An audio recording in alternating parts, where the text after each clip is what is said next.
قربانی کے جانور کے دم، کان، آنکھ، سینگ، ٹانگ سے جڑے تمام اہم مسائل پر اس ویڈیو میں گفتگو ہوگی۔ اس مسئلے کو اچھی طریقے سے سمجھ لیجئے تاکہ بعد میں الجھن پیدا نہ ہو۔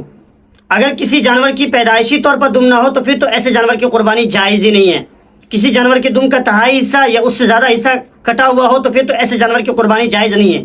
اب آ جائے کان کی طرف۔ اگر کسی جانور کی پیدائشی طور پر ایک کان یا دونوں کان نہ ہو تو پھر تو ایسے جانور کی قربانی جائز ہی نہیں ہے۔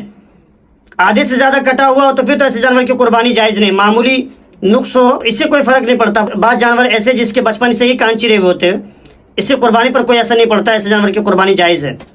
اب آ جائیں آنکھ کی طرف۔ اگر کسی جانور کی پیدائشی طور پر آنکھ نہ ہو تو پھر تو ایسے جانور کی قربانی جائز نہیں۔ اندھے جانور کی قربانی جائز نہیں ہے۔ اکثر بینائی چلی گئی تو قربانی جائز نہیں ہے۔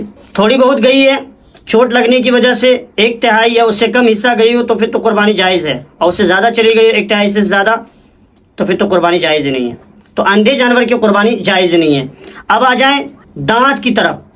تو اس کا دار و مدار کھانے کے اوپر، اگر وہ چارہ کھا سکتا ہے تو قربانی جائز، اگر وہ چارہ نہیں کھا سکتا تو قربانی جائز نہیں۔ اب آ جائیں زبان کی طرف۔ زبان کٹے ہوئے جانور کی قربانی۔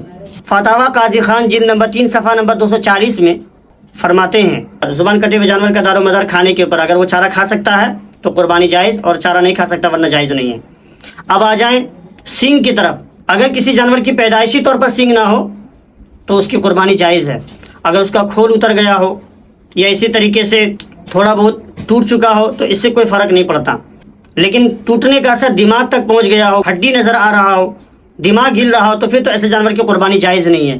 اب آ جائیں خارج جانور کے بارے میں، یعنی ایسا جانور جو اپنے آپ کو اتنا نوچتا ہے جس کی وجہ سے اس کا گوشت، اس کا اسکن نظر آ رہا ہو، ہڈیاں نظر آ رہا ہو، لاغر اور کمزور ہو گیا ہو تو پھر تو ایسے جانور کی قربانی جائز نہیں ہے۔ تھوڑا بہت خارش ہو تو جائز ہے۔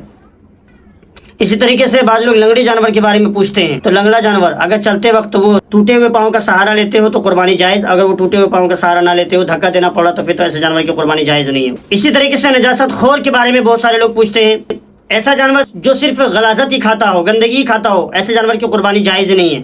اسی طریقے سے بعض لوگ خنثی جانور کے بارے میں پوچھتے ہیں جس کے بارے میں پتہ ہی نہیں چلے کہ نر ہے مادہ، ایسے جانور کی قربانی جائز نہیں ہے۔ تو جنگلی جانور، وحشی جانور کی قربانی جائز نہیں ہے۔ بعض لوگ خصی جانور کے بارے میں پوچھتے ہیں کہ جائز ہے یا ناجائز ہے، تو ہم یہ کہتے ہیں جائز اور ناجائز کی بات چھوڑو، بلکہ افضل اور مسنون عمل ہے کہ خصی کیا جائے، کیونکہ غیر خصی سے اس کا گوشت اچھا ہوتا ہے۔ اسی طریقے سے حاملہ جانور کے بارے میں ابھی ابتدائی مرحلہ ہے تو قربانی جائز، اگر ولادت کا وقت قریب ہے تو یہ ناپسندیدہ عمل ہے، قربانی ادا ہو جائے گی۔ اگر اس کے پیٹ سے بچہ بھی نکل آئے تو اس بچے کو بھی ذبح کرنا ہوگا۔ بعض لوگ یہ کہتے ہیں کہ بچے کا کیا قصور، تو ہم یہ کہتے ہیں کہ اس کی ماں کا کیا قصور، جس طریقے سے اس کی ماں معصوم اسی طریقے سے اس کا بچہ بھی معصوم، تو اللہ نے ہمیں حکم دیا۔ بہرحال ناپسندیدہ عمل ہے، نہ کرے تو بہتر ہے، لیکن قربانی ادا ہو جائے گی۔ اسی طریقے سے خشک تھن والے جانور کے بارے میں بہت سارے لوگ پوچھتے ہیں، بکرا، بکری، بھیڑ ہو، اس کے دونوں تھن یا ایک تھن کٹ جائے یا سوکھ جائے تو پھر تو ایسے جانور کی قربانی جائز نہیں ہے۔ اسی طریقے سے گائے، بھینس، بیل ہے اور اس کے دونوں تھن یا تینوں تھن کاٹ دیے جائیں یا خشک ہو جائے، ایسے جانور کی قربانی جائز نہیں ہے۔ اللہ کے نزدیک قربانی کا مقصد گوشت نہیں ہے بلکہ تقوی اور عبادت ہے، تو قربانی کے جانور خریدنے سے پہلے ساری چیزوں کو چیک کر لے، ورنہ بعد میں افسوس، پچھتاوا نہ کرنا پڑے۔ اللہ تعالی ہم سب کو صحیح سے قربانی کرنے کی توفیق عطا فرمائے، آمین۔